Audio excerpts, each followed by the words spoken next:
Maligayang pagdating po sa ating channel, Kwento ng Pamilya. Nang magtapos ako, inihayag ng aking ama, Elias, na wala na akong maaasahan sa kanya. Isa pa, hindi ka naman totoong anak ko. Nagulat ang buong bulwagan. Ngumiti ako, naglakad patungo sa podium at sinabing dahil nagbabahagi na tayo ng mga sikreto sa DNA, kinuha ko ang isang sobre. Namutla ang mukha ng asawa niya, Maricel, habang inihayag ko. Ang mga salitang, "Hindi ka naman totoong anak ko," ay tumama sa seremonya ng pagtatapos na parang bomba. Huminto ang lahat ng usapan. Huminto ang bawat teleponong nagre-record. Maging ang sanggol sa ikatlong hanay ay tumigil sa pag-iyak. Nakatayo ako sa gitna ng gymnasium papalapit sa stage. Ang pangalan ko ay umaalingaw-ngaw pa rin mula sa mga speaker, Sofia Reyes. Iyon sana ang hudyat ko para tumawid, makipagkamay, kunin ang diploma, at ngumiti para sa mga kamera tulad ng bawat nagtapos ngayon. Ngunit sa halip, tinalikuran lang ako ng aking umampon na ama sa harap ng 400 katao. Bago tayo magpatuloy sa nakakapaso na dramang pampamilya na ito, nagpapasalamat ako sa inyong pagsama sa akin sa pagbabahagi ng mga makapangyarihang kwento ng pagtatanggol sa sarili. Kung naniniwala kayong karapat-dapat ang lahat sa respeto at hindi kailanman dapat itago ang katotohanan, mangyaring mag-subscribe. Libre lang ito at nakakatulong para maabot natin ang mas maraming taong kailangang makarinig nito. Ngayon, tingnan natin kung paano ito bubuksan. Tinitigil ko na ang lahat ng suporta, panghabang buhay. Patuloy ni Elias, ang boses niya'y umalingaw-ngaw sa tahimik na auditorium. Nakatayo siya sa ika-4 na hanay, nakatiklop ang mga braso na parang naglalahad ng isang presentasyon sa negosyo. Walang pondo sa kolehiyo, walang suporta sa pamilya, wala. Ang mga bulong at gulat ay nagsimulang kumalat sa karamihan. Diyos ko, sinabi niya ba talaga iyon? Nakikita ko ang mga teleponong nakatutok sa amin, nagre-record ng lahat. Bukas, kakalat ito sa social media, ang babaeng tinalikuran ng ama sa graduation. Pero wala silang ideya sa tunay na nangyayari dito. Hinihila ni Maricel ang manggas niya, bumubulong ng isang bagay na hindi ko marinig. Ang mukha niya ay namutla na tulad ng kanyang mamahaling designer dress. Ang sanggol na hawak niya, anak niya daw, ayon kay Elias, ay nagsimulang mag-ingay muli, parang nararamdaman din ang tensyon. Dapat siguro ay nadurog ako. Dapat siguro ay tumakbo ako palabas ng gymnasium na lumuluha. Iyan ang inaasahan ni Elias. Iyan ang inaasahan ng lahat. Ngumiti ako, hindi isang malungkot, sirang ngiti. Hindi isang nahihiya, humihingi ng tawad ng ngiti. Isang tunay ng ngiti. Ang uri na nagpakulubot sa sulok ng aking mga mata. Ang uri na sinasabi ni Katrina noon na nagpapaliwanag sa buo kong mukha. Dahil binigyan lang ako ni Elias ng perpektong pagkakataon. Kung ganon, sabi ko ng malakas para makuha ng mikropono ang boses ko. Dahil nagbabahagi na tayo ng mga sikreto ng pamilya, inabot ko ang aking graduation folder at kinuha ang isang puting sobre. Ang parehong sobre na dinadala ko sa loob ng 3 linggo, naghihintay para sa eksaktong sandaling ito. Ang parehong sobre na naglalaman ng impormasyon na sisira sa perpektong mundo ni Elias. Sinubukan akong iwagayway ng prinsipal patungo sa mesa ng diploma. Malinaw na gustong lampasan ang nakakailang na pagkagambalang ito. Pero hindi pa ako tapos. Hindi pa malapit. Naglakad ako patungo sa podium sa halip. Dahil gusto ni Elias na pag-usapan ng DNA, sabi ko, inaayos ang mikropono. Hayaang magbahagi ako ng isang bagay na kawili-wili tungkol sa genetics. Napakatahimik ng auditorium, naririnig ko ang ugong ng air conditioning. Bawat isa ay nakasandal, nakatuon ng atensyon. Mas maganda ito kaysa sa anumang talumpati sa pagtatapos na inaasahan nila. Ang mukha ni Maricel ay hindi na lang puti. Ito ay kulay abo. Kumakalog siya ng husto, paulit-ulit na sinasabing hindi sa bibig. Ang sanggol ay nagsimulang umiyak muli, ngunit tila hindi niya ito napapansin. Tama ka, patuloy ko, tumitingin ng direkta kay Elias. Hindi ako ang iyong biological daughter. Alam ko na yan. Sinabi sa akin ni Katrina noong 12 ako, at sinigurado niyang naiintindihan ko kung gaano ako kagusto at kamahal. Ang tiwala sa sarili ni Elias ay medyo natinag. Hindi ito nangyayari sa paraang plinano niya.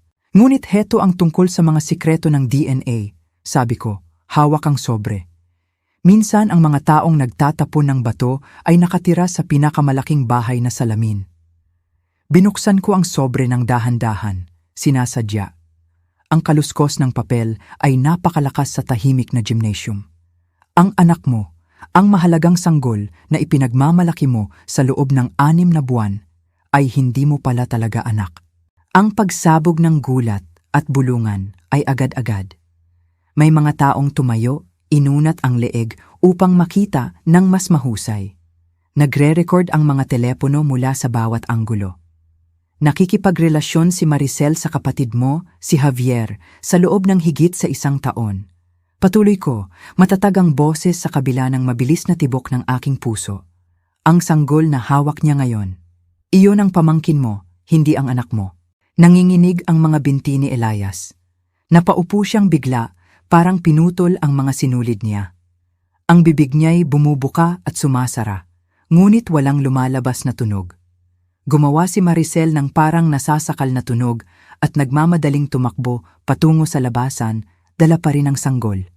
Tumakbo siya, nagmamadali sa pagitan ng mga hanay ng upuan, natitisod sa paa ng mga tao gamit ang kanyang mamahaling takong. Nasa akin ang resulta ng DNA test dito mismo, sabi ko, iwinawagayway ang mga papel. Malinaw na patunay, 99.9% sigurado. Ang anak ng asawa mo ay genetically anak ng kapatid mo. Ang gymnasium ay sumabog sa kaguluhan. Nag-uusap ang mga tao, nagtuturuan, nakatayo sa mga upuan upang makita ng mas mahusay. Ang aking mga kaklase sa stage ay natigilan, nakalimutan ang sarili nilang pagtatapos dahil sa hindi inaasahang dramang ito. Pero hindi pa ako tapos. Ay at Maricel, tawag ko, kahit malapit na siya sa mga pinto. Baka gusto mong maging mas maingat kung saan mo iniiwan ang mga resibo ng hotel at ang iyong mga resibo ng alahas at ang iyong mga resibo ng restaurant mula sa lahat ng mga tanghalian kasama si Javier. Natisod siya. Muntik nang mabitawan ng sanggol, ngunit patuloy na tumakbo. Ang mabibigat na pinto ng gymnasium ay sumara sa likod niya na may tunog na parang kulog. Binalikan ko si Elias, na nakatitig sa akin na parang hindi niya ako nakita kailanman. Ang mukha niya ay nagbago mula sa tiwala sa sarili tungo sa pagkalito hanggang sa tuluyang nadurog sa loob ng 2 minuto. Gusto mo akong putulin, sabi ko. Malinaw ang boses sa gitna ng kaguluhan. Gusto mo akong hiyain sa publiko. Gusto mong siguraduhin na alam ng lahat na hindi ako tunay na bahagi ng pamilya mo. Naglakad ako sa gilid ng stage at tumingin sa kanya. Kung gayon, congratulations. Binigyan mo lang ako ng perpektong pagkakataon na suklian ang pabor. Ang karamihan ay nagwawala na ngayon. Nagre-record ang mga tao, kumukuha ng mga larawan, nagpo-post na sa social media. Magiging viral ito sa loob ng 1 oras. Bukas, alam na ng lahat ng nasa bayan na si Elias Reyes, matagumpay na negosyante, haligi ng komunidad, ay niloko ng sarili niyang asawa at kapatid. Ibinalik ko ang mga resulta ng DNA sa aking folder at naglakad patungo sa mesa ng diploma. Ang prinsipal, na mukhang nababalisa, ay inabot sa akin ang aking diploma nang nanginginig ang kamay. Congratulations Binibining Reyes, bulong niya. Salamat po, sabi ko, nag-post para sa opisyal na larawan na parang walang nangyari. Naging isang di malilimutang araw ito. Habang naglalakad ako pababa ng stage, dala ang diploma, naririnig ko si Elias sa likod ko. Tinatawag niya ang pangalan ko, basag at desperado ang boses. Sofia, sandali, pakiusap, kailangan nating mag-usap. Pero hindi ako lumingon. Hindi ako tumigil sa paglalakad. Gumugol ako ng 18 na taon sa paghihintay ng kanyang pag-apruba, kanyang pagtanggap, kanyang pagmamahal. Gumugol ako ng mga buwan sa pagpaplano para sa eksaktong sandaling ito.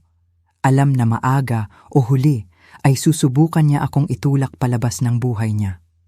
Hindi ko lang inasahan na gagawin niya itong napakadali.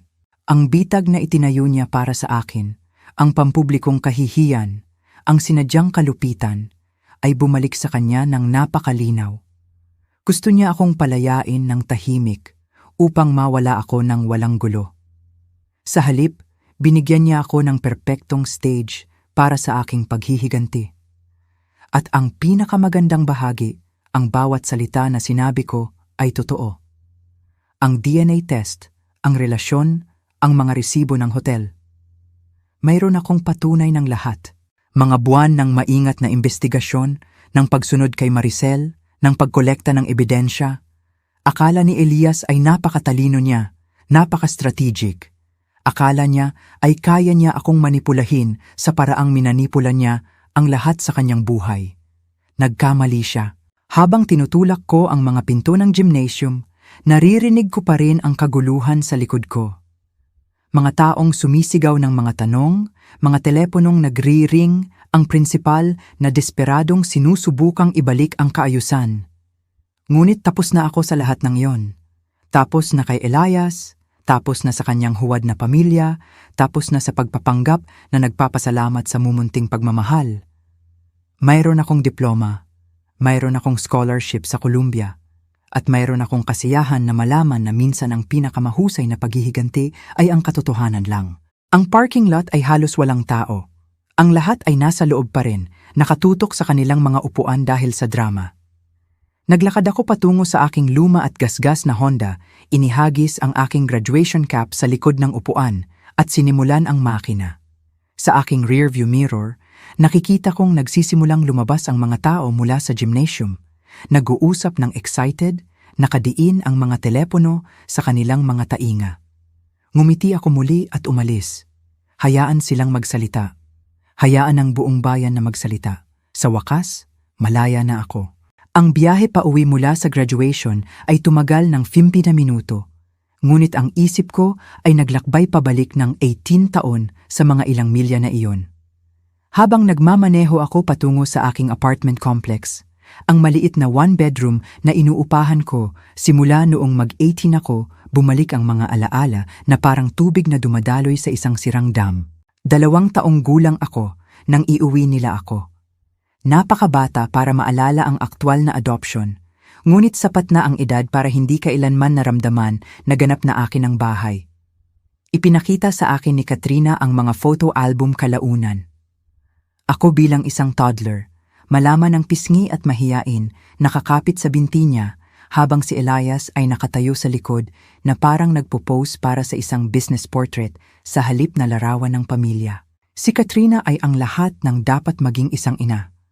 Humuhuni siya habang nagtutupi ng damit, kumakanta ng wala sa tono sa shower, at nagbabasa sa akin ng kwento sa gabi na may iba't ibang boses para sa bawat tauhan. Mayroon siyang paraan ng paggawa ng ordinaryong sandali na parang mahiwaga, ginagawang treasure hunt ang pamimili ng pagkain, at fort building adventure ang mga umuulan na hapon. Ang aming bahay ay amoy vanilla candles at sariwang bulaklak dahil naniniwala siyang ang mga tahanan ay dapat parang yakap. Si Elias naman ay iba. Hindi naman masama, ngunit malayo, klinikal, parang inoobserbahan lang niya ang pamilya namin mula sa labas sa halip na makibahagi dito. Sa mga school event, ang ibang mga ama ay guguluhin ang buhok ng kanilang mga anak o ihahagis sila sa hangin. Makikipagkamay si Elias sa mga guro at titingnan ang kanyang relo. Kapag tinatanong ng mga tao tungkol sa akin, sasabihin niya, "Ito si Sofia." Sa parehong tono na ginagamit niya upang ipakilala ang isang kasosyo sa negosyo. Mas napansin ko ito habang lumalaki ako. Kung paano niya hindi ako tinawag na kanyang anak. Kung paano ang mga hapunan ng pamilya ay parang mga board meeting kung saan inaasahan akong mag-ulat tungkol sa mga grado, activities, mga nakamit. Kung paano ang aming bihirang bakasyon ng pamilya ay laging pinutol ng mga tawag sa trabaho na tila hindi makapaghintay. Ngunit binabalanse ito ni Katrina. Binayaran niya ang kawalan ng damdamin ni Elias ng doble ang pagmamahal, doble ang atensyon, doble ang pagmamalaki sa aking mga tagumpay. Dumalo siya sa bawat school play, bawat science fair, bawat laro ng softball kung saan madalas akong nakaupo lang sa bench. Siya ang aking ligtas na kanlungan sa isang bahay na madalas ay parang isang hotel. Pagkatapos, nagbago ang lahat noong 13 ako. May sakit na si Katrina sa loob ng mga buwan, bagamat sinubukan niyang itago ito. Nahuhuli ko siyang napapangiwi kapag iniisip niyang walang nakatingin o nakikita ko siyang natutulog sa kalagitnaan ng araw kung kailan siya karaniwang abala sa bahay. Mabilis kumalat ang cancer nang magsimula ito. At nang mahuli ito ng mga doktor, wala na silang magawa. Hindi ko malilimutan ang gabi na namatay siya. Nakaupo ako sa tabi ng kanyang kama sa ospital, hawak ang kanyang kamay, nang pisilin niya ang aking mga daliri sa huling pagkakataon at bumulong. Tandaan mo, sweetheart, ikaw ay ginusto, ikaw ay pinili. Huwag mong hayaang sabihin ng sinuman ang iba. Umiyak si Elias sa kanyang libing. Tunay, pangit, basag na pag-iyak na nagpakalog sa kanyang mga balikat. Ngunit nang subukan kong aliwin siya upang ibahagi ang aming kalungkutan, lumayo siya. Hindi ko napagtanto hanggang kalaunan na hindi lang si Katrina ang tinatangisan niya. Tinatangisan niya ang kanyang buffer, ang taong gumawa upang maging maayos ang aming awkward na pamilya. Kung wala siya, kami ay dalawang estranghero na nakatira sa iisang bahay. Ang katahimikan sa aming tahanan ay naging nakabibingi. Ang mga hapunan ay kinakain ng walang pag-uusap. Ang walang laman na upuan ni Katrina ay nakaupo sa pagitan namin na parang isang bangin. Sinubukan kong punan ang katahimikan ng mga update tungkol sa mga kaibigan sa paaralan. Anumang bagay na maaaring magpasimula ng koneksyon. Tatango si Elias at gagawa ng naaangkop na mga tunog, ngunit ang kanyang mga mata ay laging nasa ibang lugar. Pagkalipas ng 6 na buwan pagkatapos ng libing, iniuwi niya si Maricel. Wala siyang katulad ni Katrina. Kung saan si Katrina ay malambot at mapag-alaga, si Maricel ay matalim at makinis. Nagsusuot siya ng heels sa grocery store at hindi kailanman nagulo ang buhok. Ang tawa niya ay masyadong malakas, ang ngiti niya ay masyadong perpekto, ang interes niya sa akin ay masyadong halatang huwad. Ay, ikaw siguro ang anak, sigaw niya nang una kaming nagkita, na parang ako ay isang mausisa na artifact sa halip na isang nagdadalamhating teenager. Marami nang naikwento sa akin si Elias tungkol sa'yo. Hindi, syempre. Alam ko sa paraan ng kanyang pag-aalangan sa mga detalye tungkol sa aking buhay. Nagtatanong ng pangkalahatang mga tanong tungkol sa paaralan at hobbies na parang sinusundan niya ang isang script. Nagpakasal sila pagkalipas ng 8 buwan. Maliit na seremonya, kagyat na pamilya lamang at ilang kasosyo sa negosyo. Isinuot ko ang itim na damit na binili ni Katrina para sa formal na mga kaganapan at gumawa si Maricel ng mga passive-aggressive na komento tungkol sa aking gothic face sa sino mang nakikinig. Nagbago ang bahay pagkatapos lumipat si Maricel. Ang mga vanilla candles ni Katrina ay pinalitan ng mamahaling diffusers na amoy department stores. Ang kanyang komportabling reading nooks ay naging mga lugar ng pagpapakita para sa koleksyon ni Maricel ng mga crystal figurines. Maging ang mga larawan ng pamilya ay nagbago. Ang aming mga larawan kasama si Katrina ay tahimik na inilipat sa hindi gaanong prominenteng posisyon, pinalitan ng mga profesional na portrait ni Elias at Maricel na parang nababagay sila sa isang magazine spread. Pagkatapos ay dumating ang anunsyo ng pagbubuntis. 16 ako, nakaupo sa mesa ng agahan na may isang mangkok ng cereal nang ilagay ni Maricel ang kanyang kamay sa kanyang tiyan at ngumiti ng perpektong ngiti. Magkakaroon tayo ng sanggol, inihayag niya na parang naghahatid siya ng balita tungkol sa panahon. Ang mukha ni Elias ay lumiwanag sa isang paraan na hindi ko pa nakita kailanman.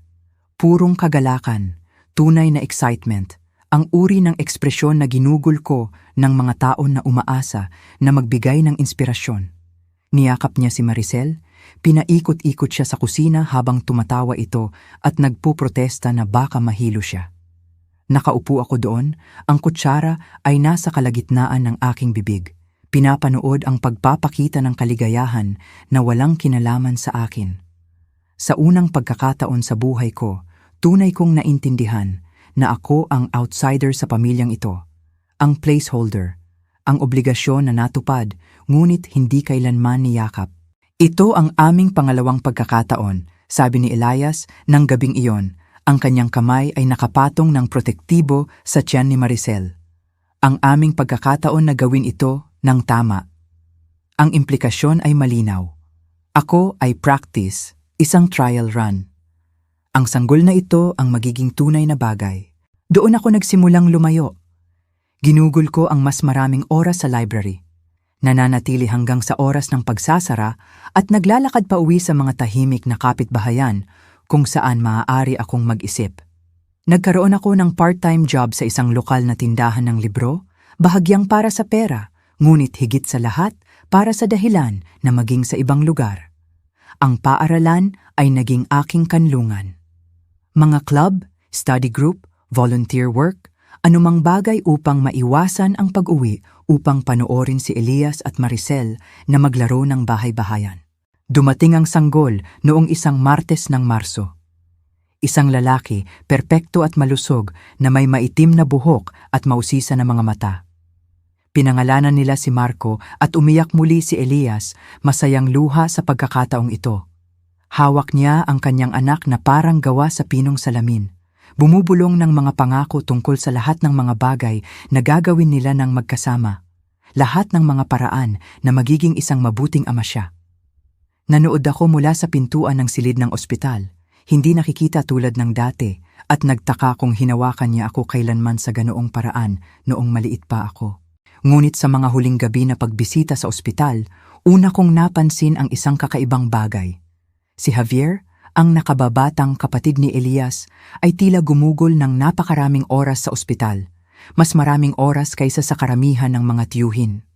Nagdala siya ng mga bulaklak, mamahaling regalo, at laging nakakahanap ng dahilan upang hawakan ang sanggol kapag wala si Elias. Nagsimula akong maging mas maingat pagkatapos noon. Si Javier ay nagmamay-ari ng isang matagumpay na kumpanya ng tech at hindi kailanman nag-asawa. Hindi kailanman nagkaroon ng sarili niyang mga anak. Siya ay kaakit-akit, mayaman, at laging paboritong paksa ng pag-uusap ni Maricel sa mga hapunan ng pamilya. Masyadong paborito. Ang mga piraso ay nagsimulang magkasya ng dahan-dahan, parang isang puzzle na ayaw kong lutasin. Ang mga tawag sa telepono sa gabi na biglang tatapusin ni Maricel kapag may pumasok sa silid. Ang mga pamimili kung saan uuwi siya na may mga bag mula sa mga tindahan na binanggit ni Javier. Ang paraan na liliwanag ang kanyang mukha kapag nabanggit ang pangalan nito sa pag-uusap. Pagkatapos ay mabilis na susubukang itago ang kanyang reaksyon. 3 buwan pagkatapos ipanganak si Marco, dapat ay tulog na ako nang marinig kong nag-uusap sa telepono si Maricel sa kusina. Lampas na ng hating gabi at bumubulong siya, ngunit dinala ng aming lumang bahay ang tunog. Sinabi ko kay Javier na huwag nang magpadala ng regalo dito, sabi niya. Naghihinala na si Elias kung gaano karaming atensyon ang ibinibigay mo sa sanggol. Nagbago ang aking dugo sa yelo. Gumapang ako palapit sa pintuan ng kusina, idinidiin ang sarili ko sa dingding upang makinig. Alam kong gusto mong maging kasali, patuloy ni Maricel. Pero kailangan nating maging maingat kahit hanggang sa lumaki si Marco. Pagkatapos, baka makita natin kung paano sasabihin sa kanya ang katotohanan tungkol sa kanyang tunay na ama. Hindi ako natulog ng gabing iyon o sa sumunod.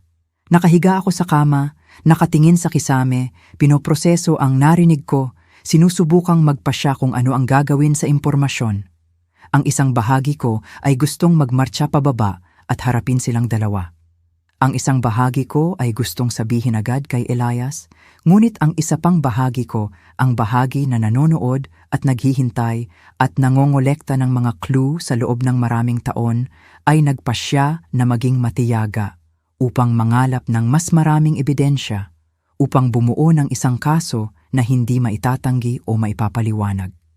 Dahil sa likod ng aking isip, isang plano ang nabubuo na. Isang paraan upang gamitin ang impormasyong ito kapag tamang oras na. Kapag tuluyan akong itinulak ni Elias, kapag ginawa niya ang kanyang hindi maiiwasang hakbang upang tuluyang putulin ako sa kanyang buhay. Kailangan ko lang maghintay para sa perpektong sandali. Tulad ng nangyari, graduation day ang eksaktong sandaling iyon. Ang narinig na tawag sa telepono na iyon ay nagbago ng lahat. Bigla, hindi lang ako isang nagdadalamhating teenager na sinusubukang mag-navigate sa buhay kasama ang isang malayo at bagong ina. Ako ay isang detective na nakatira sa sarili kong bahay, naghahanap ng mga clue na magpapatunay sa pinaghihinalaan ko. Ginawa itong napakadali ni Maricel. Para sa isang taong may relasyon, siya ay kapansin-pansing pabaya. O baka hindi lang niya inisip na mapapansin ng tahimik na stepdaughter ang anumang bagay. Alinman sa dalawa, ang kanyang pag-uugali ay naging isang mapa ng panlilinlang sa sandaling alam ko kung ano ang hahanapin. Kunin ang kanyang Tuesday routine, halimbawa. Tuwing linggo, inaanunsyo niya sa oras ng almusal na mayroon siyang nakatakdang manicure appointment sa salon sa bayan. Aalis siya ng tens on the shelf, perpektong nakadamit at babalik bandang duyaw sa na shelf na may perpektong makintab na mga kuko at mga shopping bag mula sa mamahaling tindahan. Ngunit nagsimula akong mag-time ng kanyang mga biyahe at hindi ito kailanman umayon. 20 minuto upang magmaneho sa bayan, marahil 1 oras para sa isang manicure, 20 minuto pabalik. Iyon ay nag-iwan ng halos 3 oras na hindi maipaliwanag. Kaya isang Martes, nagpasya akong sundan siya. Nagdahilan ako na may sakit sa paaralan, naghintay hanggang sa umalis siya, pagkatapos ay kinuha ang aking luma at gasgas na Honda at sinundan ang kanyang ruta sa bayan. Hindi siya pumunta sa salon. Sa halip, pumasok siya sa parking lot ng Marriott Hotel sa 5th Street. Nanood ako mula sa kabilang kalye habang naglalakad siya sa lobby na parang pag-aari niya ang lugar, tiwala at pamilyar. 20 minuto kalaunan, pumasok ang pilak na BMW ni Javier sa parehong lot. Nanginginig ang aking mga kamay habang hinahawakan ko ang steering wheel. Ang makita itong mangyari ay iba sa paghihinala nito. Ito ay totoo. Nangyayari ito sa aking pamilya sa ilalim ng ilong ni Elias at ako lang ang nakakaalam. Nagmaneho ako pauwi at ginugol ang natitirang bahagi ng araw na nagpapanggap na may sakit ako sa kama. Nang bumalik si Maricel sa kanyang karaniwang oras, perpektong manicured ang mga kuko at may dalang mga bag mula sa 3 iba't ibang boutiques. Ngumiti ako at nagtanong kung paano ang kanyang appointment. "Ay, napakaganda, tulad ng dati," sabi niya. Ipinapakita ang kanyang coral pink polish. At nakahanap ako ng pinakakaibig-ibig na outfit para kay Marco sa maliit na tindahan ng mga bata sa Main Street. Ang mga kasinungalingan ay madali niyang ginagawa. Ang bawat isa ay inihahatid ng may perpektong ngiti na iyon, ang mga maliliwanag na mata na iyon, ang tono ng boses na nagpapahiwatig na hindi siya magagawang magsinungaling. Ngunit ang mga pagbisita sa hotel ay simula pa lamang. Nang magsimula akong manood, ang ebidensya ay nasa lahat ng dako. Ang kanyang telepono, halimbawa. Si Maricel ay addicted sa kanyang cellphone, patuloy na nagte-text at nagche-check ng social media. Ngunit tuwing papasok si Elias sa isang silid, ibabaliktad niya ito o isasama sa kanyang purse ng may kahinahinalang bilis. Ang normal na mga tao ay hindi nagtatago ng mga inosenteng text message mula sa kanilang mga asawa. Isang gabi, iniwan niya ang kanyang telepono sa kitchen counter habang umakyat siya upang tingnan si Marco. Mayroon lang akong ilang segundo, ngunit sapat na upang makita ang pangalan ni Javier sa tuktok ng kanyang kamakailang mga mensahe. Ang preview ay nagpakita lamang ng sapat. "Can't wait to see you tomorrow. Same place, same." Bago muling nag-lock ang screen. Pagkatapos ay mayroong mga regalo. Biglang nagkaroon si Maricel ng mamahaling taste sa alahas. At si Elias, mapagbigay tulad ng sinusubukan niyang maging isang bagong ama, ay hindi maaaring kayang bilhin ang lahat ng isinusuot niya. Ang mga diamanteng hikaw na lumitaw pagkatapos ng kanyang doctor's appointment. Ang gintong bracelet na sinabi niyang sorpresa mula kay Elias ay nakita ko namang ibinigay ni Javier kay Katrina 3 taon na ang nakalipas. Ang bracelet na iyon ang nagkumbinsi sa akin na hindi lang ito isang relasyon. Ito ay isang kumpletong pagtataksil sa alaala ni Katrina.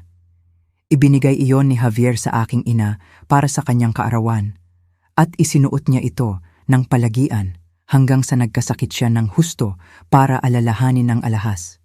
Pagkatapos ng libing, Nawala ito mula sa kanyang jewelry box. Ngayon, nakabalot ito sa pulso ni Maricel na parang isang trophy. Ang mga tawag sa telepono ay naging mas matapang din. Gabi-gabi, kapag iniisip niyang tulog na ang lahat, maririnig ko siyang bumubulong sa kusina. Laging pabulong, laging palihim, laging biglang nagtatapos kung makakarinig siya ng mga yapak.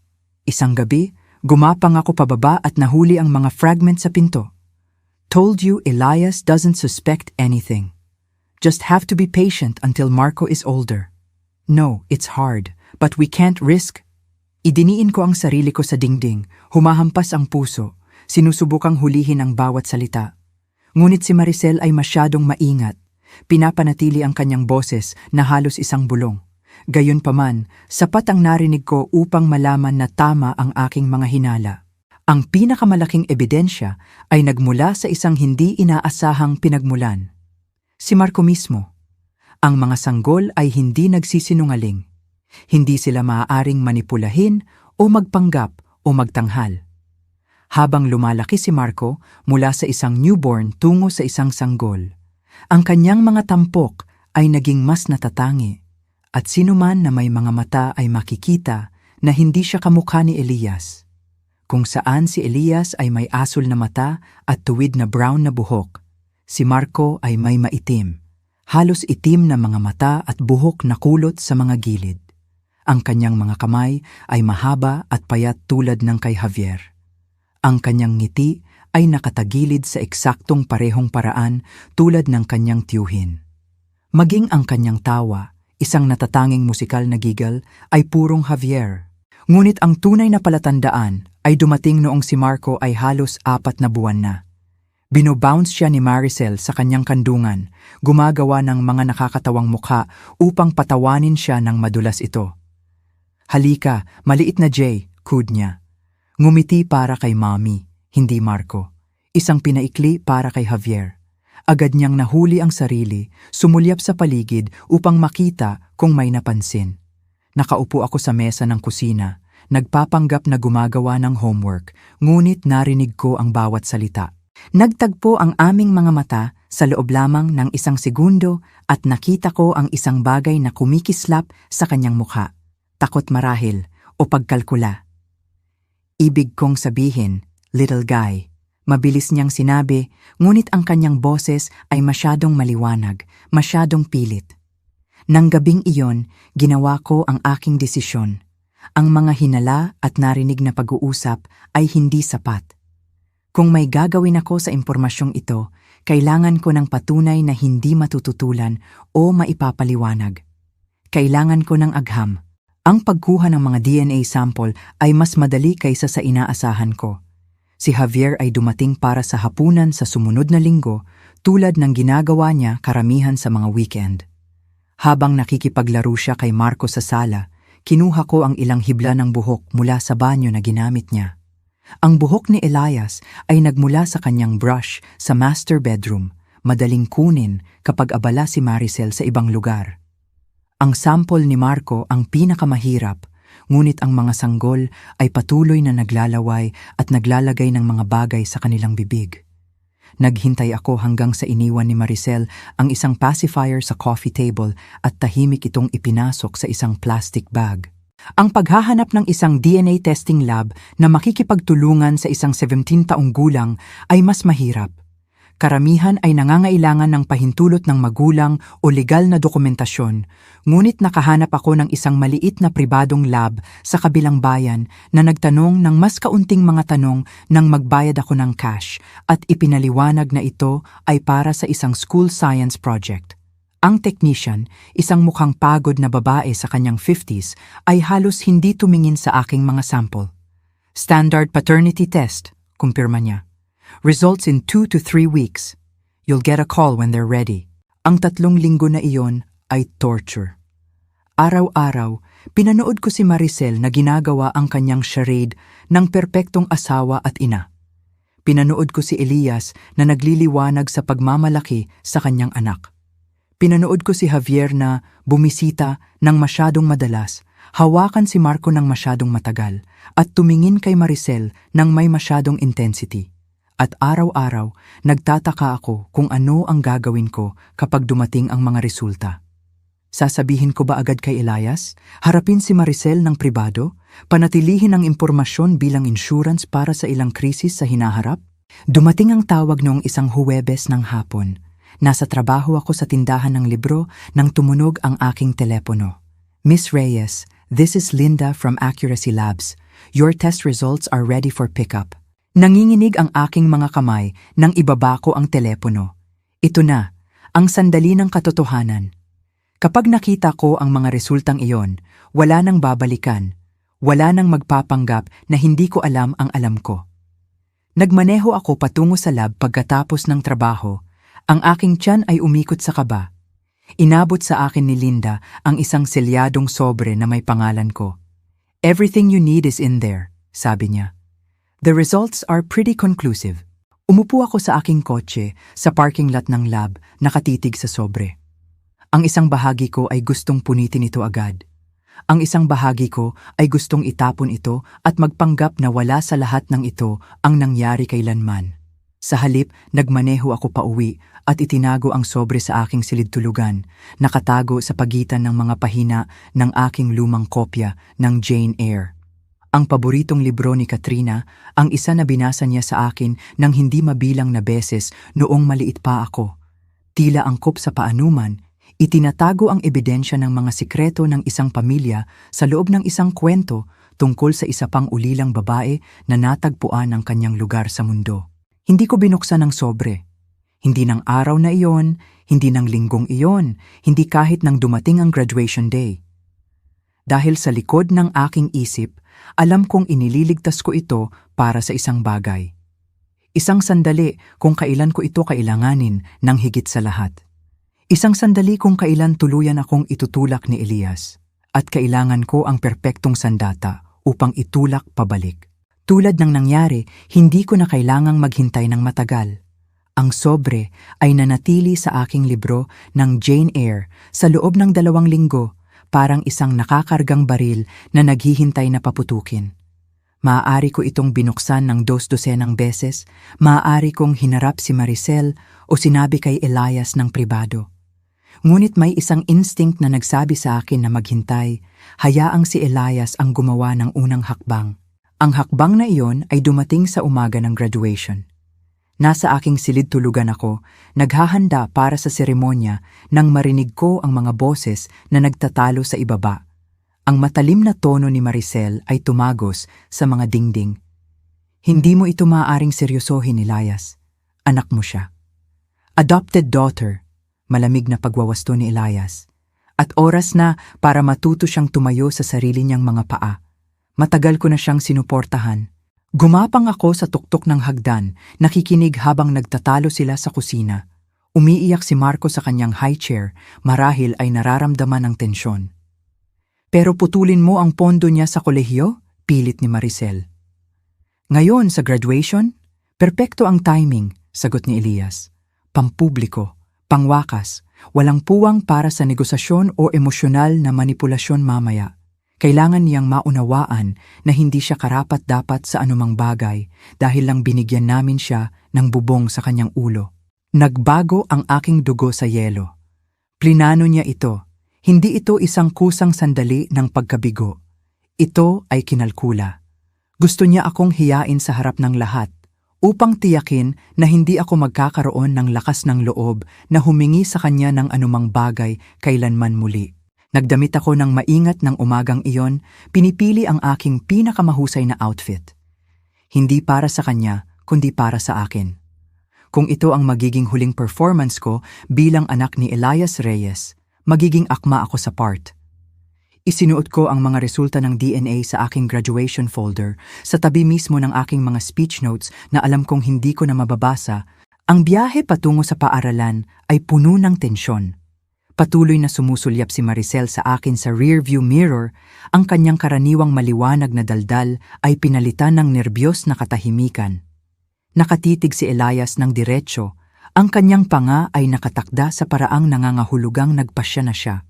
Masayang nagdaldal si Marco sa kanyang car seat, ang tanging inosente sa amin.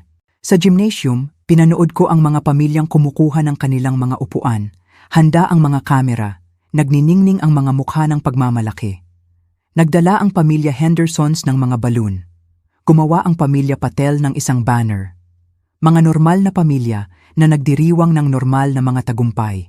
Pinili ni Elias ang mga upuan sa ika-4 na hanay, sapat na malapit upang makita, sapat na malayo upang maging madali ang paglabas.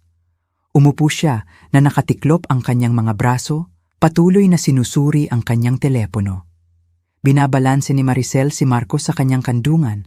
Ang kanyang ngiti ay maliwanag ngunit marupok. Patuloy niyang inaayos ang kanyang salamin sa mata, bagamat madilim ang ilaw sa loob. Nakita ko ang aking lugar kasama ang ibang mga nagtapos, humahampas ang aking puso sa pag-asam sa halip na nerbiyos. Sa paligid ko, ang aking mga kaklase ay nagbubulungan ng excited tungkol sa mga plano sa kolehiyo at mga trabaho sa tag-init. Si Jessica Chua ay pupunta sa Stanford. Si Miguel Migs Rodriguez ay nakakuha ng internship sa Goldman Sachs. Ang lahat ay may nakamap out na mga hinaharap, mga pamilyang sumusuporta sa kanilang mga pangarap. Nagsimula ang seremonya sa pambungad na salita ng prinsipal, na sinundan ng talumpati ng valedictorian tungkol sa mga bagong simula at walang katapusang mga posibilidad. Halos hindi ko narinig ang mga salita. Ang focus ko ay ganap kay Elias, nanonood para sa anumang tanda ng kung ano ang darating. Nang magsimula silang tumawag ng mga pangalan ayon sa alpabeto, naging electric ang atmosfera sa gym. Ang sandali ng bawat nagtapos ay ipinagdiriwang ng may hiyawan, palakpakan at camera flashes. Tumayo ang mga magulang, sumigaw ng paghihikayat, kumaway ng husto. Ito ay maganda at nakakainit ng puso at ang lahat ng dapat maging graduation. Pagkatapos ay dumating ang R. David Ramirez, malakas na palakpakan mula sa isang pamilya ng 8 na nagmaneho mula sa Chicago. Rebecca Reyes. Ang lola niya ay sumipol sa kanyang mga daliri. Sofia Reyes. Tumayo ako, inaayos ang aking gown at sinimulan ang paglalakad patungo sa stage. Ang gymnasium ay tumahimik sa magalang na katahimikan na kasama ng sandali ng bawat nagtapos. Ito sana ang oras ko para sumikat.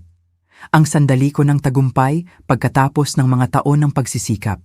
Iyon ay nang tumayo si Elias, hindi para pumalakpak, hindi para sumigaw. Bumangon siya mula sa kanyang upuan na parang maghahatid siya ng isang presentasyon sa negosyo. Ang kanyang boses ay malinaw na umalingaw-ngaw sa tahimik na auditorium. Hindi ka naman totoong anak ko. Ang mga salita ay tumama na parang isang pisikal na dagok. Huminto ang bawat usapan. Ang bawat telepono na nagre-record ng ibang mga nagtapos ay umikot patungo sa aming seksyon. Maging ang prinsipal ay huminto sa gitna ng kilos, hindi sigurado kung paano haharapin ang hindi pa naganap na pagkagambalang ito. Tinitigil ko na ang lahat ng suporta, panghabang buhay, patuloy ni Elias, matatag at malamig ang boses. Walang pondo sa kolehiyo, walang suporta sa pamilya, wala. 18 ka na ngayon, oras na para malaman mo kung ano ang totoong mundo. Ang gulat ay nagsimula agad. Ang mga shocked whispers ay kumalat sa karamihan.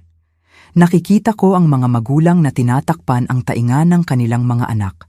Ang iba ay inaabot ang kanilang mga telepono upang i-record ang hindi inaasahang dramang ito.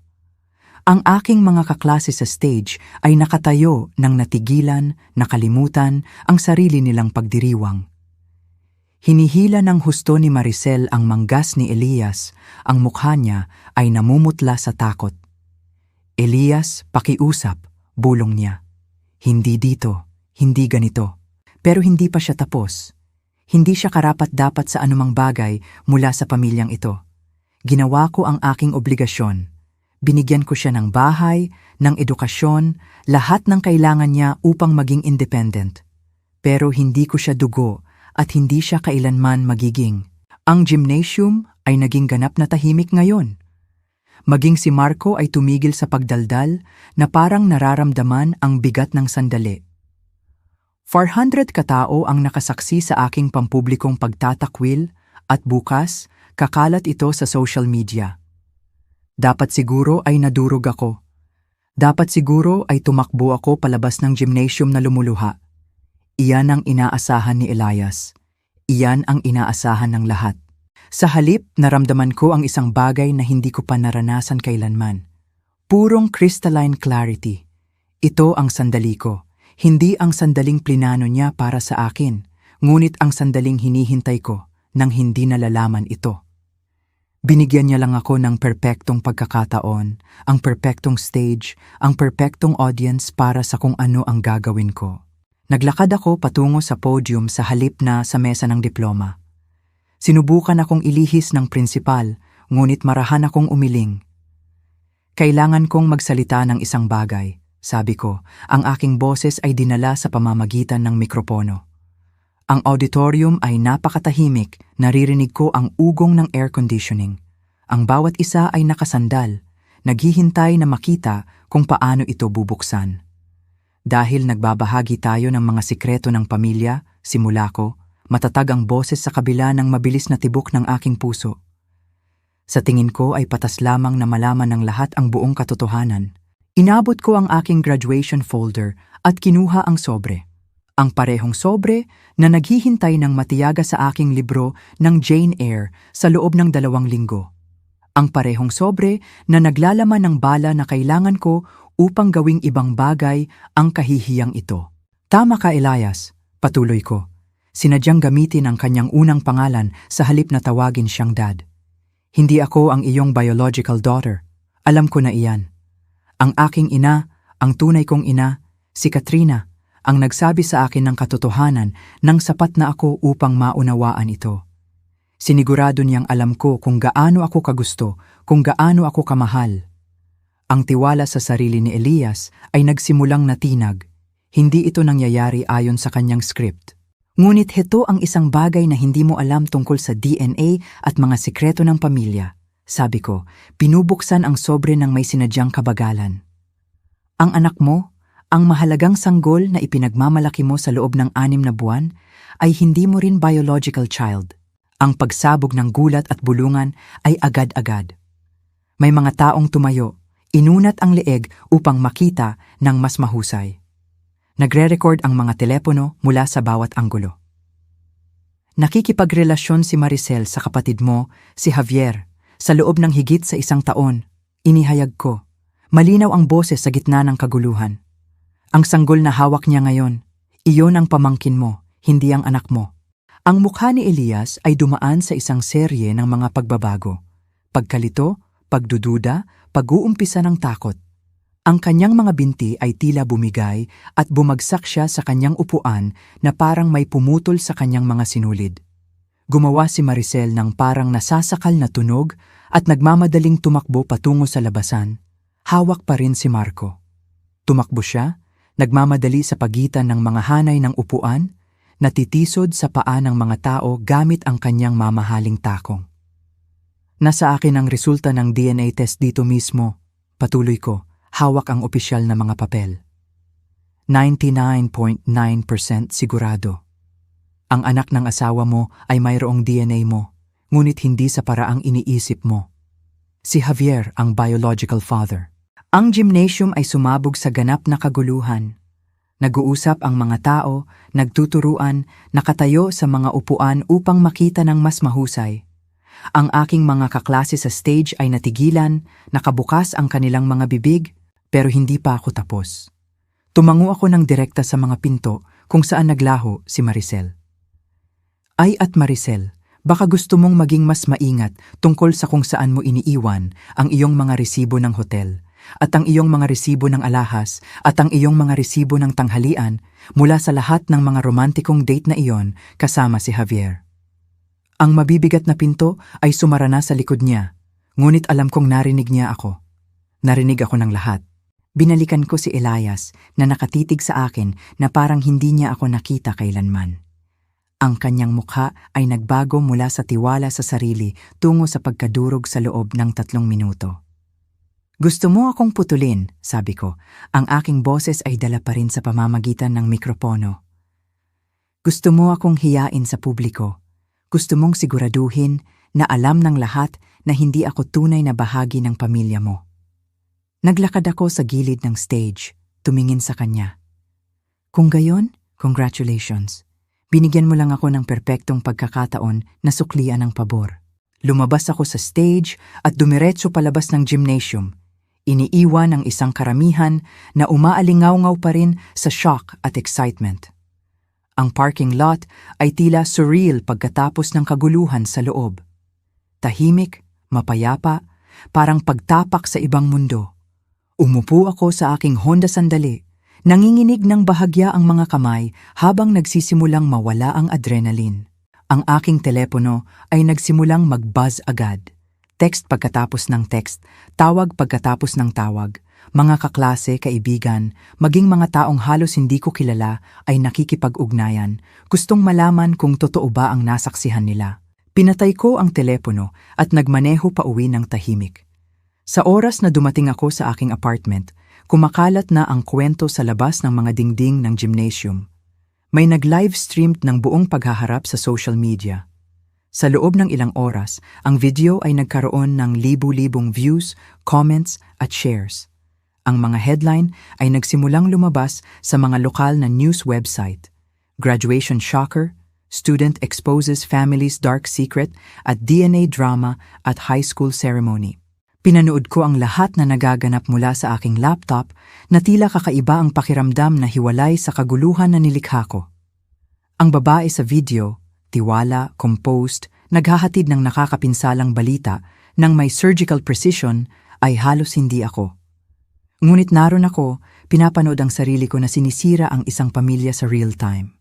Mabilis na tumaas ang atensyon ng media, kinuha ng mga lokal na istasyon ng balita ang kwento, pagkatapos ay mga rehiyonal. Pagsapit ng Miyerkules, nakakakuha ako ng mga tawag mula sa mga talk show producers at mga manunulat ng magazine. Gusto ng lahat ng isang interview, gustong malaman ng higit pa tungkol sa graduation revenge na nakakuha ng atensyon ng internet. Binaliwala ko silang lahat. Ang hindi ko maaaring baliwalain ay ang fallout para sa mga taong kasali. Si Maricel ay ganap na naglaho. Iniulat ng mga kapitbahay na nakita nila siyang nagkakarga ng mga suitcase sa kanyang kotse kinagabihan pagkatapos ng graduation. Si Marco ay nakatali sa kanyang car seat at umalis ng walang salita sa sinuman. Ang kanyang mga social media account ay naglaho ng magdamag. Ang perpektong buhay pamilya na maingat niyang inayos ay nawala na parang hindi ito kailanman umiral. Ang tugon ni Javier ay mahuhulaan. Pagtanggi na sinundan ng damage control.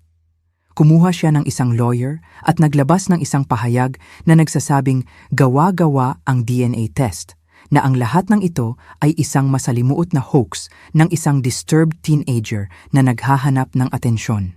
Ngunit ang ebidensya ay masyadong matibay, masyadong pampubliko. Ang kanyang mga kasosyo sa negosyo ay nagsimulang magtanong ng mga nakakabahalang tanong. Ang kanyang maingat na pinananatiling reputasyon bilang isang matagumpay na bachelor ay bumagsak. Ang reaksyon ni Elias ang pinakadramatiko. Sa loob ng 48 oras ng graduation, naghain siya ng diborsyo at kumuha ng isang private investigator upang subaybayan ang bawat detalye ng relasyon ni Maricel at Javier. Natagpuan ng investigator ang mga resibo ng hotel na bumabalik ng 14 na buwan, mga singil sa credit card para sa mamahaling hapunan, maging mga tiket sa eroplano para sa mga weekend getaway na hindi kailanman alam ni Elias. Ang paghahayag na ang kanyang kasal ay isang kumpletong siyam na ang kanyang kapatid ay nagtaksil sa kanya na ang bata na labis niyang ipinagmamalaki ay hindi kanya. May sinira itong isang bagay na fundamental sa kanya. Sinabi ng mga kapitbahay sa mga reporter na nakita nila siyang naglalakad sa kanyang likod-bahay ng 3 noises ng umaga na nakikipag-usap sa sarili. Ang kanyang mga kasamahan sa negosyo ay bumulong tungkol sa erratic behavior, mga missed meetings, mga desisyon na walang kabuluhan. Wala akong naramdamang kasiyahan sa panonood ng kanyang mundo na bumagsak. Kung mayroon man, naramdaman ko ang kawalan. Ang paghihiganti na maingat kong plinano ay gumana ng perpekto, ngunit ang tagumpay ay lasa ng abo sa aking bibig. Isang linggo pagkatapos ng graduation, Umuwi ako mula sa aking trabaho sa tindahan ng libro nang makita ko siyang nakaupo sa mga hakbang sa labas ng aking apartment building. Mukha siyang tumanda ng 10 taon sa loob ng 7 araw. Ang kanyang karaniwang malinis na buhok ay gusot. Ang kanyang mamahaling suit ay lukot. Ang kanyang mga mata ay mapula at sinasapian. "Sofia," sabi niya, tumayo habang papalapit ako. Ang kanyang boses ay halos isang bulong. "Maaari ba tayong mag-usap?" Halos sinabi kong hindi. Halos nilampasan ko siya papasok sa aking gusali at ikinulong ang pinto sa likod ko. Ngunit may isang bagay sa kanyang tindig, ang paraan na nakasandal ang kanyang mga balikat, ang paraan na nanginginig ng bahagya ang kanyang mga kamay ay nagpatigil sa akin. 5 minuto, sabi ko. Umupo kami sa isang bench sa maliit na courtyard sa likod ng aking gusali. Sa loob ng mahabang sandali, wala sa amin ang nagsalita. Isang jogger ang dumaan, nakasaksak ang headphones, walang kamalayan sa drama na nagaganap sa isang random na Miyerkules ng gabi. "Tama ka na ilantad ito," sabi ni Elias sa wakas. Ang kanyang boses ay pumutok sa mga salita. "Sana pinrotektahan kita ng mas maaga. Sana naging ama ako na karapat-dapat ka sa halip na ang duwag na ako." Na-imagine ko ang pag-uusap na ito ng 100 beses, inilarawan ang sarili ko na malamig at matagumpay. Baka maging malupit pa. Ngunit nakaupo doon sa tabi ng sirang lalaking ito na nagpalaki sa akin sa loob ng 16 na taon, ang naramdaman ko lang ay pagod. Sa unang pagkakataon sa buhay ko, patuloy niya, nakikita ko ang pagkakasala sa sarili kong refleksyon. Hindi kahihiyan, hindi pagkabigo, pagkakasala, tunay na tapat na pagkakasala para sa kung paano kita trinato, para sa kung paano ko hinayaan si Maricel na tratuhin ka. Para sa kung paano ako tumayo at nanood kay Javier na minanipula kaming lahat. Inabot niya ang kanyang jacket at kinuha ang isang sobre. Mas maliit kaysa sa dinala ko sa graduation, dilaw sa edad. "Iniwan ito ni Katrina para sa iyo. Dapat ibinigay ko ito sa iyo sa iyong ika-18 kaarawan, ngunit ako, hindi ko kaya. Masyado akong natakot sa kung ano ang maaaring sabihin nito tungkol sa akin." Nanginginig ang aking mga kamay habang kinuha ko ang sulat. Ang sulat kamay ni Katrina sa harap. "For my darling Sofia, when she's old enough to understand." Alam niya? Tahimik na sabi ni Elias. Tungkol kay Maricel, tungkol kay Javier. Nalaman niya iyon buwan bago siya namatay, ngunit hindi siya nagsalita ng anuman. Gusto kanyang protektahan mula sa kapangitan ng lahat ng ito. Maingat kong binuksan ang sulat, natatakot na baka madurog ito sa aking mga kamay. Ang pamilyar na sulat kamay ni Katrina ay pumuno sa 2 pahina. Ang mga salita ay isinulat ng nanginginig na kamay ng isang taong nakikipaglaban sa isang talunan na laban sa cancer. "Aking pinakamamahal na Sofia, kung binabasa mo ito, nangangahulugan ito na wala na ako at sa wakas ay natagpuan ni Elias ang lakas ng loob upang ibigay sa iyo ang nararapat sa iyo. Ipinagdarasal ko na nangangahulugan din ito na sapat na ang edad mo upang maunawaan ang sasabihin ko sa iyo. Alam ko ang tungkol kina Maricel at Javier. Alam ko sa loob ng mga buwan. Nakikita ko ang paraan na tinitingnan nila ang isa't isa, ang maingat na paraan na iniiwasan nilang maging mag-isa kapag nanonood ang iba. Ang nagkasalang paraan na mabilis silang naghihiwalay kapag may pumasok sa silid nang hindi inaasahan. Maaari ko silang harapin, maaari kong sabihin kay Elias, maaari ko silang sirain sa paraang sinisira nila ang ating pamilya, ngunit hindi ko gagawin dahil hindi mo kailangan ang lason na iyon sa iyong buhay. Karapat-dapat ka sa mas mahusay kaysa sa lumaki sa isang bahay na puno ng mga akusasyon at pagtataksil at sirang tiwala. Ikaw ay anak ko sa bawat paraan na mahalaga. Ang biology ay agham lang. Ang pagmamahal ang gumagawa ng isang pamilya. Pinili kita, Sofia. Lumaban ako para sa iyo nang nagkaroon si Elias ng pagdududa tungkol sa adoption. Ipinilit ko na iuwi ka namin dahil sa sandaling nakita ko ang iyong larawan, alam kong nabibilang ka sa amin. Si Elias ay nahihirapan sa pagpapakita ng pag-ibig. Palagi siyang ganyan. Hindi ito nangangahulugan na hindi niya ito nararamdaman. Nangangahulugan ito na natatakot siya dito. Nawala niya ang kanyang mga magulang nang bata pa siya at ginugol niya ang buong buhay niya sa pagbuo ng mga pader upang protektahan ang sarili mula sa ganoong uri ng sakit muli. Ang mga pader na iyon ay nagtatago ng sakit, ngunit nagtatago rin sila ng kagalakan. Maging matiyaga ka sa kanya. Mahal ka niya nang higit pa sa alam niya kung paano ipakita. At kapag dumating ang oras at malalaman mo kung kailan, tulungan mo siyang gibain ang mga pader na iyon. Mayroon kang lakas na hindi ko kailanman nagkaroon, ang apoy na hindi ko kailanman taglay. Gamitin ito upang magpagaling, hindi lang upang lumaban. Maaaring wala ako roon upang makita kang magtapos, upang ihatid ka sa altar, upang hawakan ang iyong mga anak. Ngunit kasama ako sa iyo palagi, sa bawat pagpipilian na gagawin mo, bawat kabaitan na ipinapakita mo, bawat sandali na pinili mo ang pag-ibig kaysa sa takot. Ikaw ay ginusto. Ikaw ay minamahal. Ikaw ay sapat na, magpakailanman ang iyong ina, Katrina. Sa oras na natapos akong magbasa, ang luha ay dumadaloy sa aking mukha. Sa tabi ko, umiiyak din si Elias. Tahimik, basag na pag-iyak na nagmula sa isang lugar na malalim sa loob. Nabigo ako sa kanya, bulong niya. Nabigo ko tayong dalawa. Nakita niya ang hindi ko nakita at pinrotektahan kanya sa mga paraan na hindi ko kailanman ginawa. Maingat kong tinupi ang sulat, hawak ito sa aking dibdib na parang isang kalasag. Mahal niya tayong dalawa, sabi ko sa wakas. Kahit alam niya ang alam niya, mahal niya tayo. In-update ko ang aking will, sabi ni Elias pagkatapos ng ilang sandali. Bumalik ka sa family trust. Makukuha mo ang iyong pondo sa kolehiyo kasama ang interes. Mamanahin mo ang bahay, ang negosyo, ang lahat ng dapat ay sa iyo sa simula pa lang. Tiningnan ko siya, talagang tiningnan, at nakita ko sa likod ng mamahaling damit at makinis na panlabas ang takot, malungkot na lalaki sa ilalim. Hindi ko gusto ang pera mo, Elias. Ang kanyang mukha ay nagusot. Kung gayon, ano ang gusto mo? Paano ko ito itatama? Gusto kong maging totoo ka kapag humingi ka ng tawad. Gusto kong subukan mo talagang maging mas mahusay, hindi lang maawa sa sarili mo.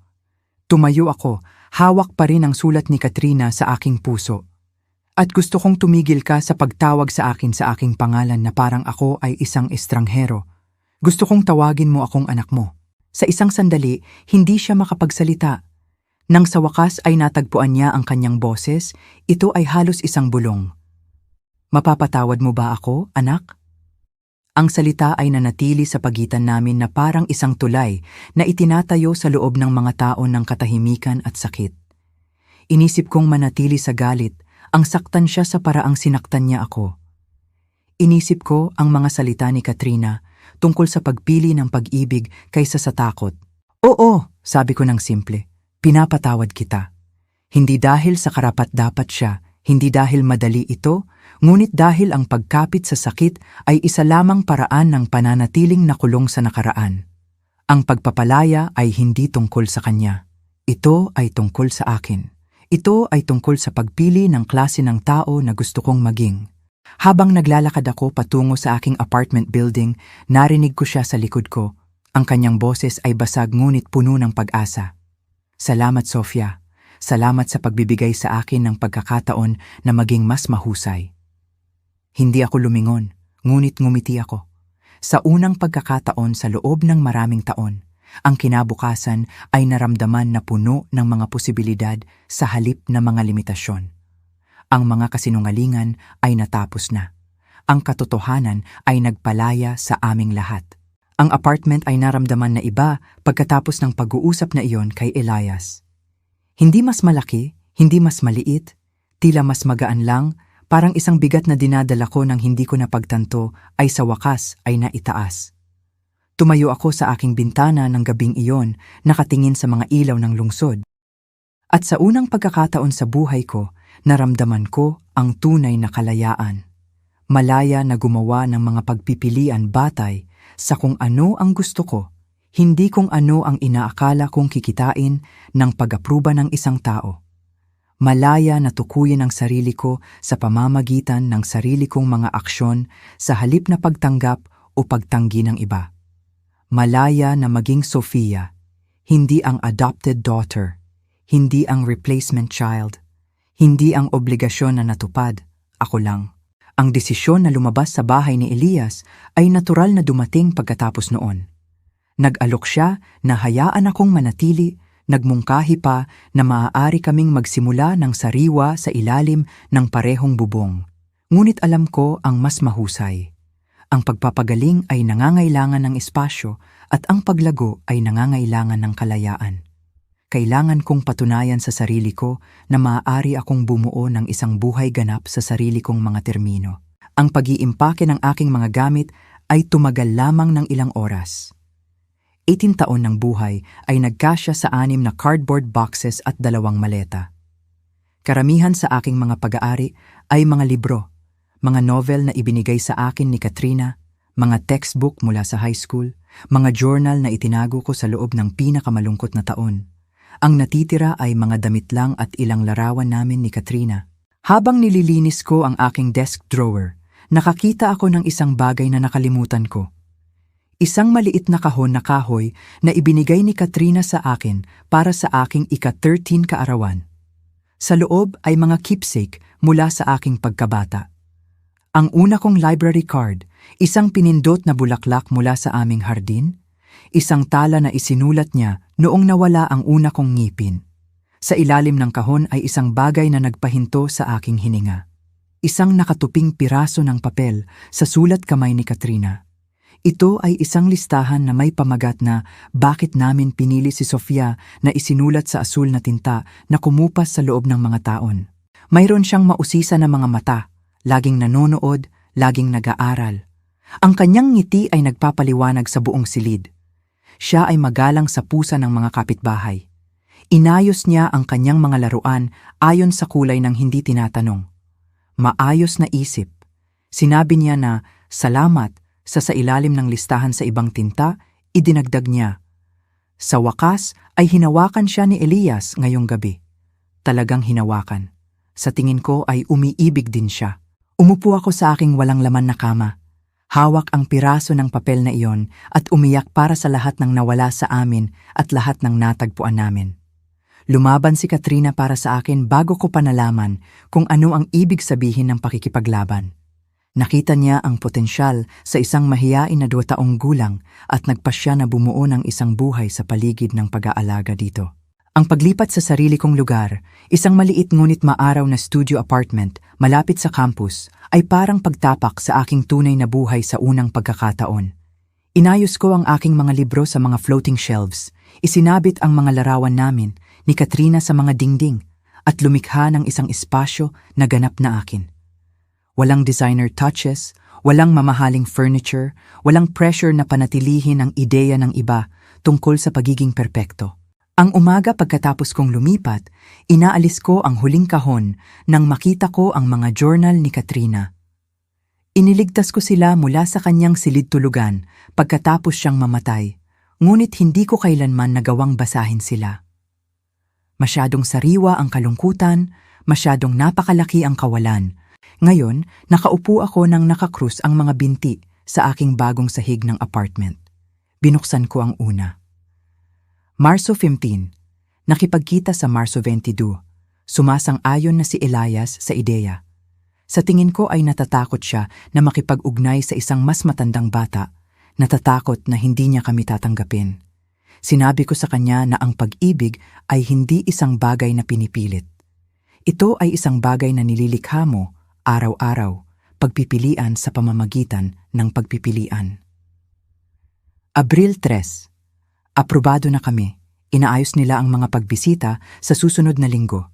Hindi ako makatulog. Patuloy akong nag-iisip tungkol sa maliit na taong ito na magiging bahagi ng aming pamilya. Binili ko siya ng ang pahina pagkatapos ng pahina ay nagtala ng kanilang paglalakbay sa akin at ang aking paglalakbay sa kanila. Sumulat si Katrina tungkol sa unang pagkakataon na tumawa ako sa kanilang bahay. Ang gabi na nilagnat ako at hinayaan ko siyang hawakan ako. Ang umaga na tinawag ko siyang mama sa unang pagkakataon. Hunyo 12, 2 buwan na si Sofia sa amin ngayon. Nagsisimula na siyang magtiwala sa amin. nagsisimula ng maniwala na ito ay maaaring Setyembre 8, unang araw ng... Ang pagbabasa ng mga journal na iyon ay parang pagtuklas ng isang treasure map sa sarili kong pagkabata. Ang bawat milestone, bawat pakikibaka, bawat maliit na tagumpay ay naidokumento ng may pag-ibig at pagmamalaki. Hindi lang ako ginusto, ipinagdiriwang ako araw-araw. Ang mga entry tungkol kay Elias ay partikular na naghahayag. Sumulat si Katrina tungkol sa kanyang mabagal na pag-init sa pagiging ama, ang kanyang awkward na pagtatangka sa koneksyon, ang kanyang tunay na pag-ibig na nakabaon sa ilalim ng mga layer ng takot at kawalan ng kapanatagan. Nobyembre 20, nagbasa si Elias ng 3 kwento sa gabi kay Sofia ngayong gabi. Nakatulog siya habang hawak ang kanyang kamay. Nang makita ko siya kalaunan, umiiyak siya. Hindi ko alam na kaya kong mahalin ang isang tao ng ganito kadami, sabi niya. Paano kung masira ko ito? Sinabi ko sa kanya na ang katotohanan na nag-aalala siya tungkol sa pagkasira nito ay nangangahulugang hindi niya ito gagawin. Ang mga salitang iyon ay tumama sa akin na parang isang paghahayag. Ang distansya ni Elias ay hindi kawalang bahala. Ito ay takot. Takot na magmahal ng labis, na mawala ang mahal niya, na maging hindi sapat bilang isang ama. Naintindihan siya ni Katrina sa mga paraan na hindi ko kailanman nagawa noong panahong iyon. Isang linggo pagkatapos lumipat sa aking bagong lugar, nakakuha ako ng isang tawag mula sa Family Support Center sa bayan. Nakita nila ang balita tungkol sa aking graduation speech at gustong malaman kung interesado akong mag-volunteer sa kanilang adoption at foster care program. We need people who understand what it's like, ipinaliwanag ng program director, si Maria, sa aming pagpupulong. Kids who can speak from experience about the challenges and the possibilities. Nagsimula akong mag-volunteer ng parehong linggo. Tuwing Martes at Huwebes ng gabi, umuupo ako kasama ang maliliit na grupo ng mga bata. Ang ilan ay naghihintay para sa placement, ang iba ay bagong adopted, lahat sila ay sinusubukang alamin kung saan sila nabibilang sa mundo. Ang mga bata ay nag-iiba sa edad mula 8 hanggang 17, bawat isa ay nagdadala ng sarili niyang komplikadong kwento. Mayroong si Emma, 8 taong gulang, na nasa 4 na bahay sa loob ng 2 taon at tumigil sa paniniwala na may mananatili sa kanya. Si David, 14, na galit sa mundo at determinado na itulak palayo ang sinumang sumusubok na lumapit. Si Sarah, 10, na perpektong kumilos dahil inisip niyang ang pagiging mabuti ay gagawin siyang permanent. Hindi ako nagbigay ng mga talumpati o lektura. Karamihan, nakinig lang ako. At kapag handa na silang marinig ito, ibinahagi ko ang mga piraso ng sarili kong kwento. Galit ka ba sa tatay mo? Tanong ni Emma isang gabi. Nakaupo kami sa art room ng center na gumagawa ng isang collage project. Ang kanyang maliliit na kamay ay natatakpan ng pandikit at glitter, ngunit seryoso ang kanyang mga mata. Hindi, sabi ko, pinuputo lang isang papel na bituin. Dati, inakala kong galit ako pero talagang nasaktan lang ako. At ang galit ay naramdaman na mas madali kaysa sa sakit. Pero naging masama siya sa iyo, pilit niya. Sa graduation thing mo, nakita ko iyon sa YouTube. Tiningnan ko ang maliit na babaeng ito na tinanggihan ng mas maraming beses kaysa sa dapat na isang bata. At maingat kong pinili ang aking mga salita. Natakot siya. Minsan ang mga matatanda ay gumagawa ng masasamang bagay kapag natatakot sila, tulad ng ginagawa ng mga bata.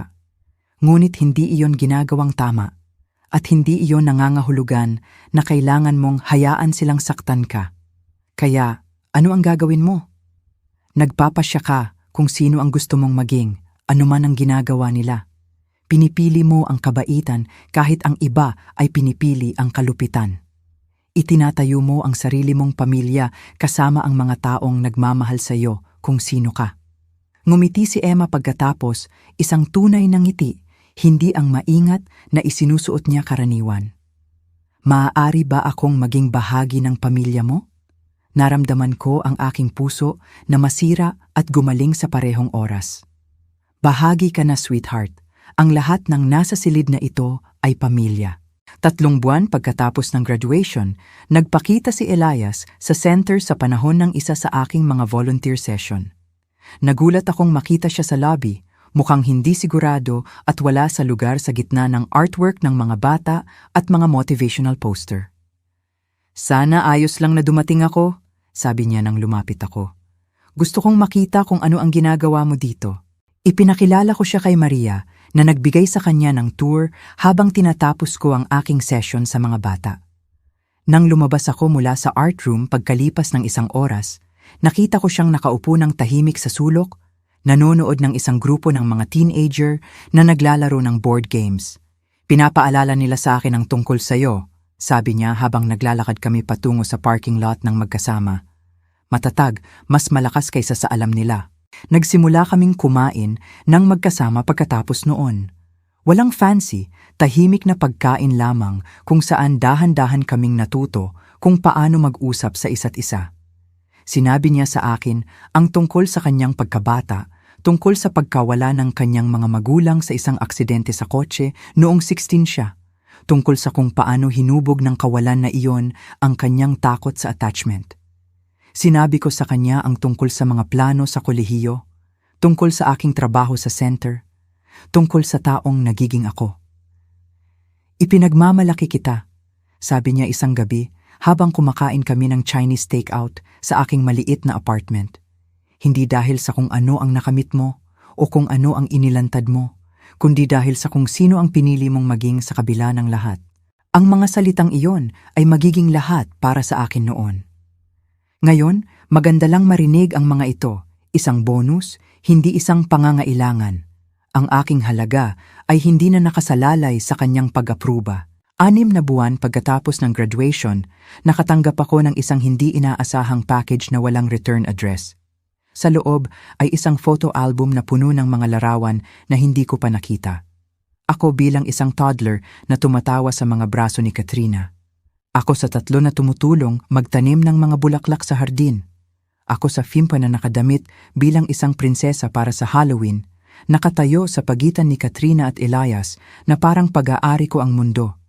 Sa huling pahina ay isang tala sa sulat kamay na hindi ko nakilala. "Your mother kept these in her bedside table. She looked at them every night before she went to sleep. She wanted you to know how much joy you brought to her life. A friend." Hindi ko kailanman nalaman kung sino ang nagpadala ng album na iyon, ngunit hindi ko na kailangan. Sapat na upang malaman na ang pag-ibig ni Katrina para sa akin ay napakalinaw na kahit ang mga estranghero ay nakakakita nito. Nakatayo sa aking apartment ng araw na iyon, napapalibutan ng buhay na binuo ko ganap sa sarili kong mga termino, sa wakas ay naintindihan ko kung ano talaga ang ibig sabihin ng kalayaan. Hindi ito ang kawalan ng pamilya o obligasyon o koneksyon. Ito ay ang presensya ng pagpipilian, ang kapangyarihan na magpasya kung ano ang ibig sabihin ng mga bagay na iyon sa akin. Ako si Sofia Reyes, anak ni Katrina at sa kanyang komplikadong paraan ni Elias din. Ako ay isang volunteer, isang college student, isang survivor, isang babae na natuto na ang pinakamahusay na paghihiganti ay ang simpleng pagiging imposible na balewalain. Ang babae na tumayo sa graduation stage 6 na buwan na ang nakalipas ay nakikipaglaban para sa pagkilala, para sa pagtanggap, para sa kanyang lugar sa isang pamilya na hindi kailanman naramdaman na parang tahanan. Ang babae na nakatingin sa akin sa salamin ay isang bagay na ganap na naiiba. Isang taong tumigil sa paghingi ng pahintulot upang umiral at nagsimulang igiit na makita ng eksakto kung sino siya. Ang pagbabagong iyon, na pagtanto ko, ay nagkakahalaga ng higit pa sa anumang diploma. Ang kwentong ito ng paghihiganti sa graduation ay nagpanatili sa inyo sa gilid ng inyong upuan. Pindutin ang like button ngayon. Ang paborito kong bahagi ay nang kinuha ni Sofia ang DNA test na iyon at pinanood ang mukha ni Maricel na namutla nang matanto niya na ang kanyang sikreto ay nalantad. Ano ang paborito ninyong sandali? I-drop ito sa mga comments sa ibaba. Huwag palampasin ang mas nakakakilig na mga kwento tulad nito.